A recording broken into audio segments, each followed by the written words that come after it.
alegra de que tenga esta jornada esta gran afluencia.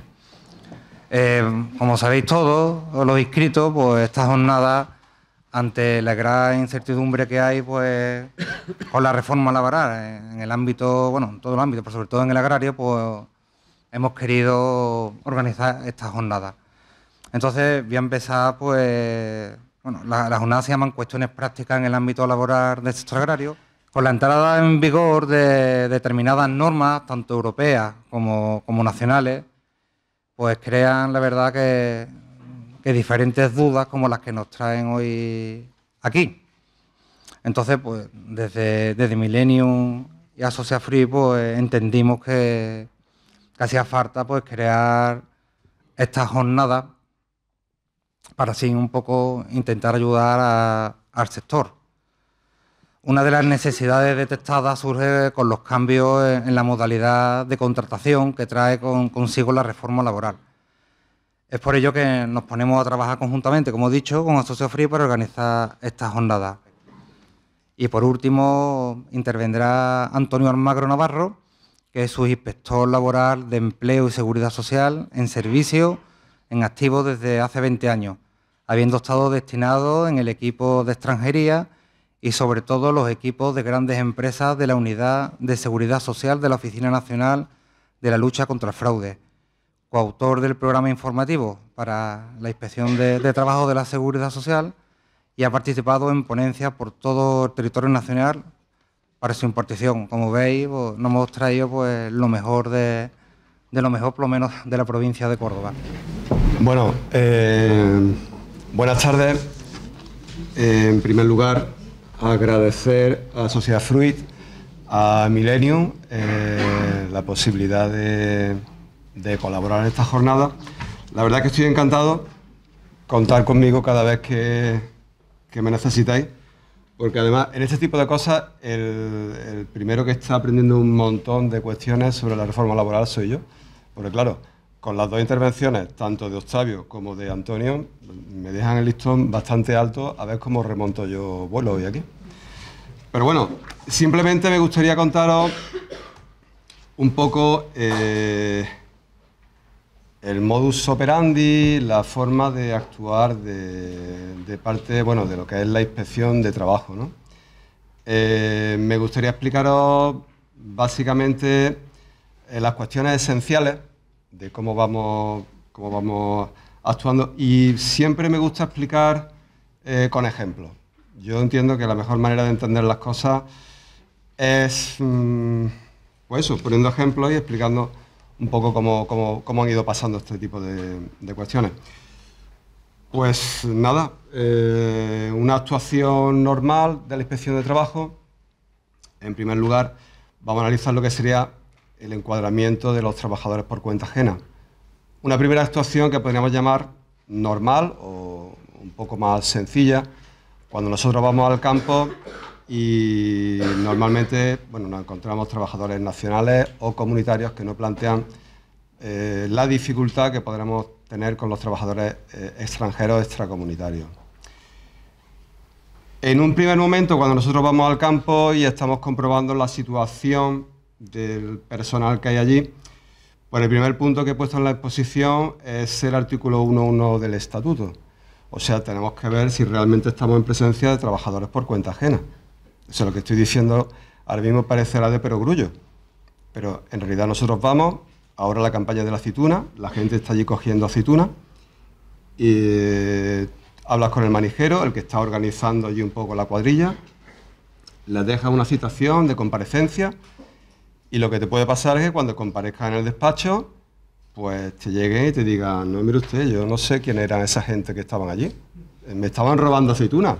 O aparece allí el empresario y empieza a decir, ladrones, me estáis quitando el pan de mi hijo. Esto tal como lo cuento, pero es así, ¿no? El pan de mi hijo es siempre lo primero que surge en estas cosas. Entonces, bueno, los primeros que están cogiendo la aceituna se quedan allí un poco mirando como diciendo, es que no me lo puedo creer, ¿no? Pero Pepe, Juan, ¿qué es lo que pasa aquí, no? Pero es así, ¿no? Entonces, pues, artículo 1.1, o sea, nosotros acudimos al ámbito organicista y rector de la empresa. Pues, normalmente, si están recogiendo aceitunas, Si tienen sopladoras, pues eso tiene una matrícula, tiene un número. Nosotros vamos tomando esos datos.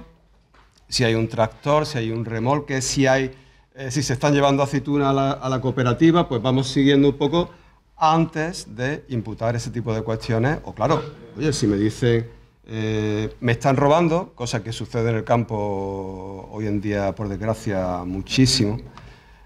Supongo que habrá alguna denuncia o algo así de que me están robando, me han robado esta maquinaria, me han robado tal. Por lo tanto, en primer lugar, algo que parece muy básico, pero tenemos que partir de que estamos en presencia de una relación laboral. Estoy en el apartado de trabajadores por cuenta ajena.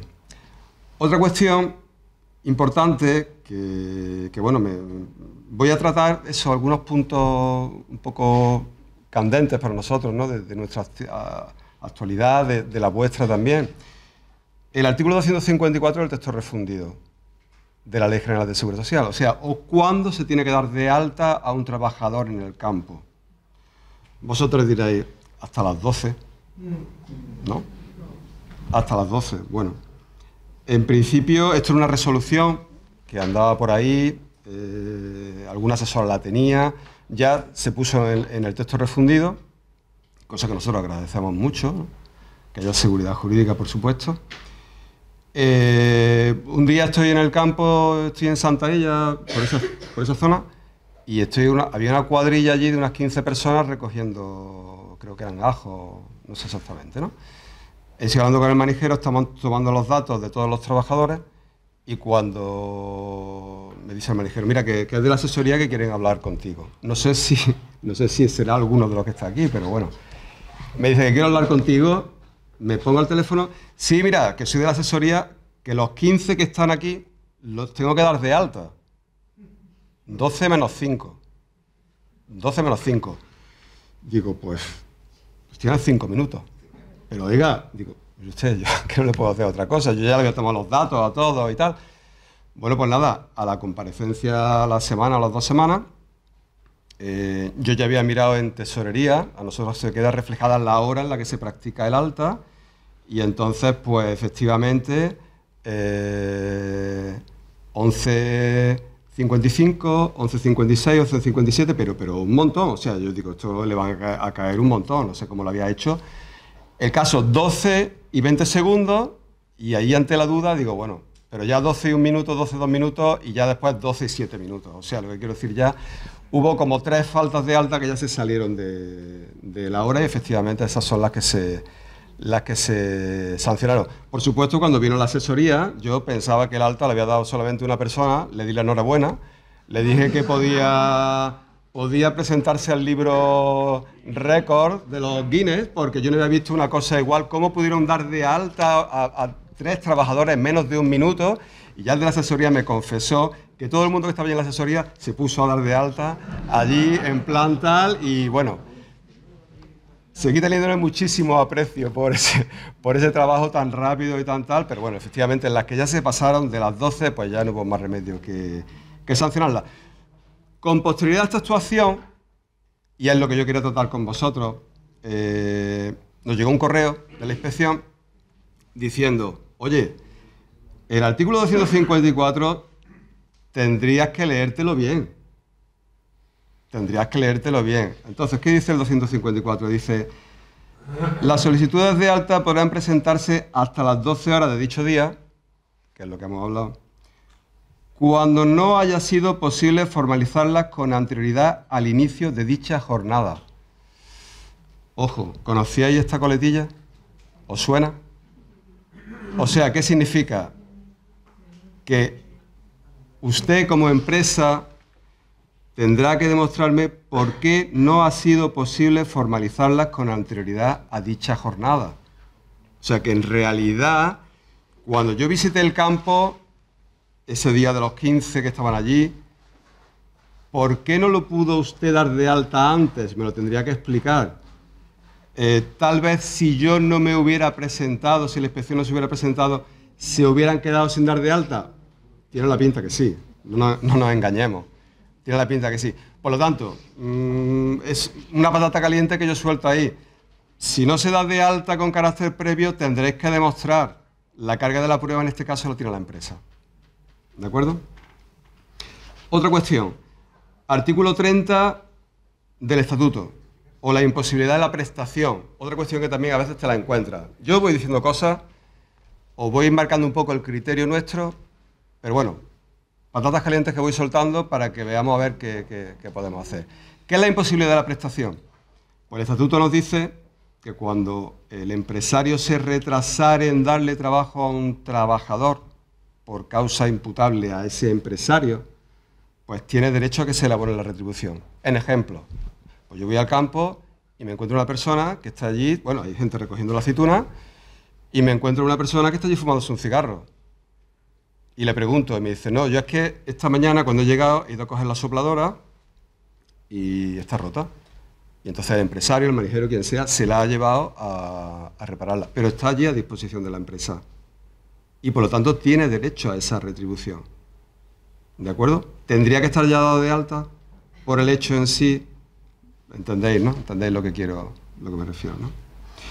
Bueno, en este punto también tengo que deciros las cuantías de las infracciones que desde octubre de este año pasado se incrementaron, como siempre en la tónica. Las sanciones nunca van para abajo, siempre van para arriba. Entonces, por falta de alta, que es una infracción por cada trabajador, artículo 22.2 del texto refundido de la LISOS, se sanciona en la actualidad con 3.750 euros. Estoy hablando del mínimo, por cada uno. Si el trabajador está cobrando el desempleo, estamos hablando de 12.001 por cada uno. Por cada uno, pero es que la cosa sigue. Porque si son 2, se incrementan un 20%.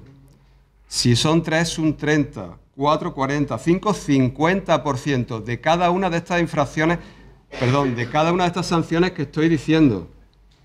¿De acuerdo? Y en este caso daría igual, o sea, tanto por falta de alta como cobrando desempleo se incrementa. Y estos son mínimos que nosotros, estoy hablando del mínimo, que nosotros no podemos reducir. ¿De acuerdo? Aunque, miento, sí que hay una posibilidad de reducción, que imagino que ya muchos la conocéis, que es el pronto pago. Esto empezó a funcionar en enero del año 2022. Si hay pronto pago y el reconocimiento y no se formulan alegaciones, se reduce el importe de la sanción en un 40%. Pero ojo, de la sanción, no de la liquidación.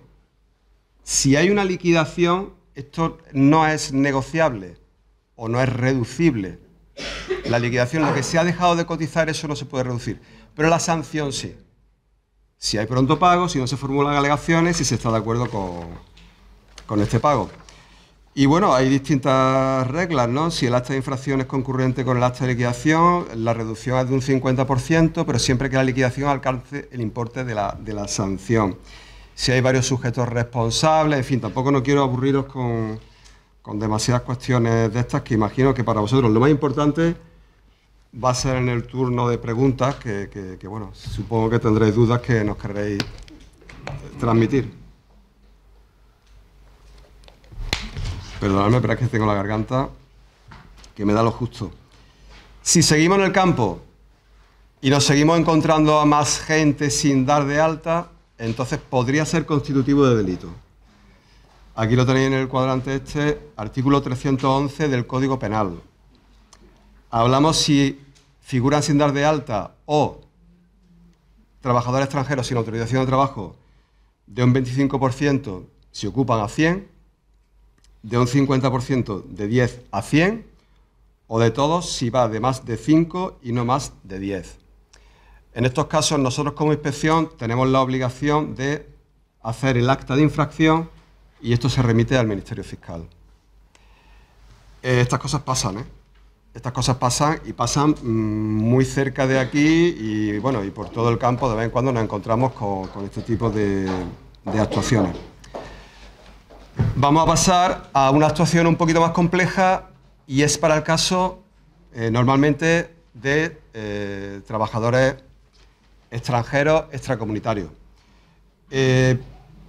Lo último que quisiera es parecer discriminatorio, xenófobo, tal, si os digo, pero me refiero a extranjeros, lo digo de manera coloquial para intentar transmitiros lo que quiero mostraros, ¿vale? Pero lo último que quisiera es caer en esa cuestión. Regulado por la Ley Orgánica 4/2000 y el Real Decreto 577 del 2011, normalmente para este tipo de actuaciones, cuando sabemos que hay bastante mano de obra de trabajadores extranjeros, solemos acudir con la Guardia Civil, también a veces viene alguna brigada de Policía Nacional. La subdelegación de gobierno hubo una época que nos ponía un todoterreno, ahora el todoterreno lo ponemos nosotros.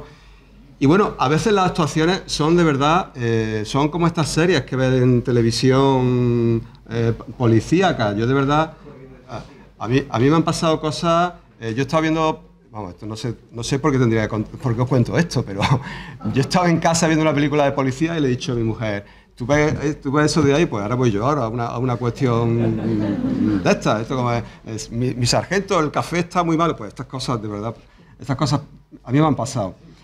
A veces nos han puesto un helicóptero. Un helicóptero, vamos, yo no me subí en el helicóptero, pero el helicóptero va por allí sobrevolando para ver dónde están los tajos. Por favor, nosotros como Inspección de Trabajo no vamos persiguiendo delincuentes. Ni vamos persiguiendo a nadie, intentamos ver los trabajadores que hay en los sitios y tal. También se utiliza un dron, me parece bastante más acertado lo del dron, pero es que, hombre, es que un helicóptero, por Dios, ¿dónde vamos? Si a veces llega a un tajo y te encuentras a 3 personas recogiendo aceitunas y vamos, Guardia Civil, Policía Nacional, no sé qué, llegamos allí un montón y hay 3 recogiendo aceitunas a veces, pero bueno, lo del dron me parece más acertado, pero es que os cuento que hace un par de semanas o 3, muy cerca de aquí, una compañera mía fue a visitar y desaparecieron como unos 15 o 20 personas que habían visto. No sé dónde están, no sé lo que han hecho. No sé si de esto van a hacer una serie o si perdidos, no sé de verdad dónde fueron. Pero desaparecieron, o sea, allí quedaron los fardos, las sopladoras, tal, y no pudieron encontrar una brigada de Policía Nacional, Guardia Civil, a 15 o 20 personas. De verdad, lo hacen. Entonces, pues bueno, si veis un dron volando, pues dice, bueno, voy a ver qué es lo que está pasando aquí. Pero efectivamente estas cuestiones pasan. Normalmente la inspección, vamos al campo, vamos, a mí me toca la semana que viene el jueves, estoy en el campo. No sé dónde voy porque te van turnando y tal. Pero estas son campañas, ahora mismo estamos en la campaña de la aceituna. En otras ocasiones actuamos por denuncia. En muchas ocasiones se actúa por denuncia porque son los propios trabajadores los que denuncian las condiciones abusivas o infrahumanas en las cuales están trabajando en las fincas. Pueden ser trabajadores extranjeros, pueden ser trabajadores españoles o puede ser simplemente la gente del pueblo que diga, yo sé que en esa finca hay 15 o 20 personas trabajando con menos papeles que una liebre de campo. Y es así, ni extranjeros que tienen autorización, incluso menores. No quisiera, o sea, no es la tónica general. Os cuento cosas, bueno, que realmente llaman la atención, pero que son reales, ¿no? Entonces, cuando se va por denuncia, ese operativo, pues lo prepara antes la Guardia Civil o la Policía Nacional para ver cómo llegamos a los sitios, porque no os podéis imaginar a veces lo bien montado que lo tienen en las fincas agrícolas. O sea, recuerdo en una en Villa del Río que había una especie de guarda en la puerta que cuando entraba la Guardia Civil daba la voz de alarma y allí ya desaparecía todo el mundo. Entonces tiene que ir con algún tipo de coche que no llame la atención y ese tipo de cosas. Una vez que ya estamos en la finca y una vez que ya estamos comprobando la situación de los trabajadores, ¿cuál es el modus operandi normalmente de la Guardia Civil o Policía Nacional en relación con el tema extranjero? Pues empezamos a la identificación de los trabajadores. La Ley Orgánica de Extranjería establece la obligación de llevar tu documentación encima, la documentación que tú puedas identificar a esa persona. Entonces, no sé por qué motivo, pero cada vez que vamos al campo, nadie tiene documentación. Es que aquí la puedo perder, Jolín, el móvil no le falta a nadie, pero la documentación, no sé por qué. Te aparecen fotocopias en blanco y negro que tú ves allí perdonadme, pero si es de Senegal, ve una mancha negra ahí, que ahí no, es que no se ve nada. Pero muchacho, ¿pero dónde? No, es que la voy a perder, es que la voy a perder todo el día perdiendo la documentación, jolín. Ponte la documentación en un sitio donde no tal. ¿Qué hace la Guardia Civil? ¿Qué hace la policía? Pues normalmente cuando viven juntos en un pueblo, pues cogen un coche, van con ellos por la documentación, vienen o si la tienen en el coche, en fin, a partir de ahí inicia un proceso de identificar a estos trabajadores. Una vez que comprobamos que la documentación es correcta, ellos comprueban que es correcta, nosotros tomamos los datos, pues nada, a partir de ahí pues bueno, pues vamos siguiendo. Una de las cosas que nos encontramos hoy en día con más frecuencia es, y uno de los motivos que Octavio quería que tratáramos aquí, es el tema de la usurpación de identidad. Y esto viene al hilo de esos DNI, esas fotocopias, esos NIE con más negros que ahí no se ve absolutamente nada.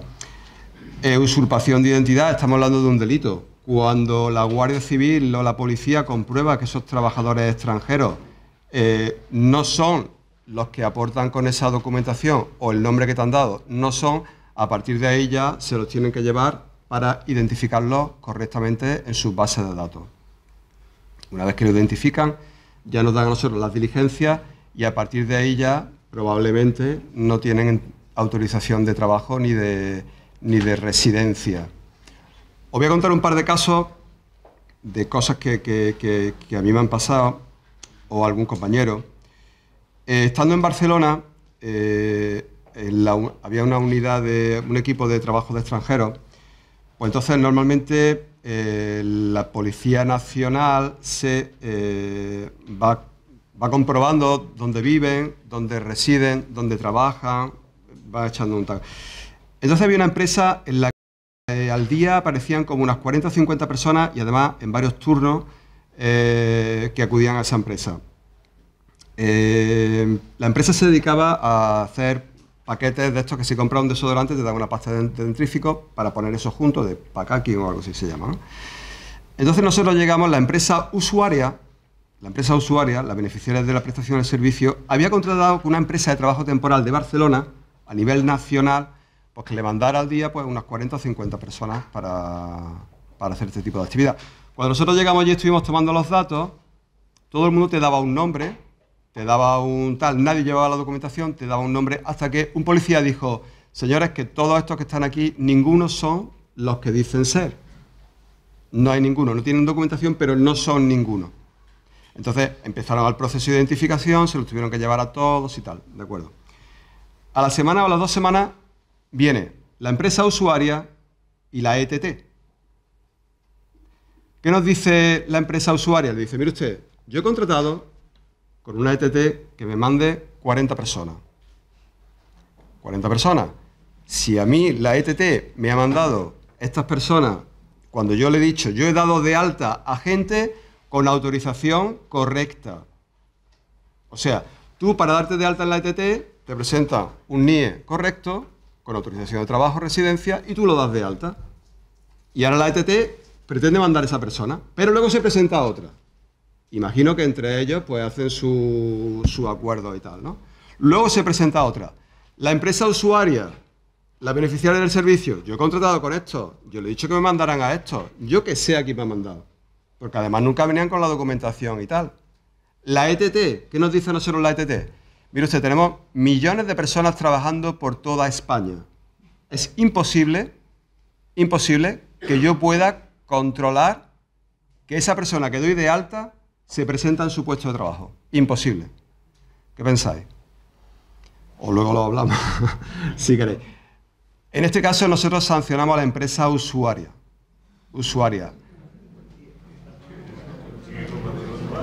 Beneficiaria de la prestación de servicio y con la obligación de comprobar quién está prestando servicio en su casa. Si no importa, luego abrimos la ronda de debate, porque si no tal.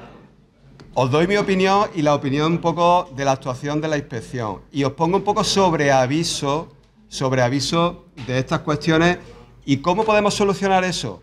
Pues si yo tengo a alguien en mi casa, si yo tengo a alguien en mi campo que está trabajando, tráeme la documentación. Pero tráeme la documentación original, que yo compruebe que eres tú.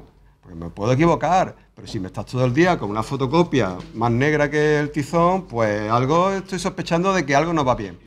La policía no soy capaz de identificarlo como identificarlo. Hasta la original. Yo lo he visto como Demostrar con ministro la original que representa el negro, el tiene que blanco. ser tú el policía. No somos policías. Me ha pasado.